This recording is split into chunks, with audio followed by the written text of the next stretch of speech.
The semi-finals of the SportPesa Super Cup are scheduled for Thursday, with both matches being aired live on NTV. Defending champions Gor Mahia will face Singida United of Tanzania, while Kenya's Kakamega Homeboys and Tanzania side Simba will do battle. The winner of the tournament will pocket 3 million Kenya shillings and play English Premier League side Everton at Goodison Park in July. It's going to be a tough game. I saw Singida play yesterday. We are prepared as Gor Mahia.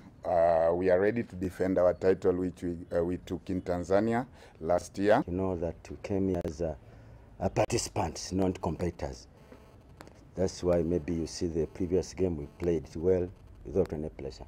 So the same we are going to happen maybe to the coming game. Tunarudi katika training leo, tunajaribu kuangalia zile weakness ambazo zilionekana, tutakuja na approach nyingine katika mechi ya kesho. Kwa hivyo nategemea itakuwa mechi moja nzuri, pengine kuliko hata jana, sio?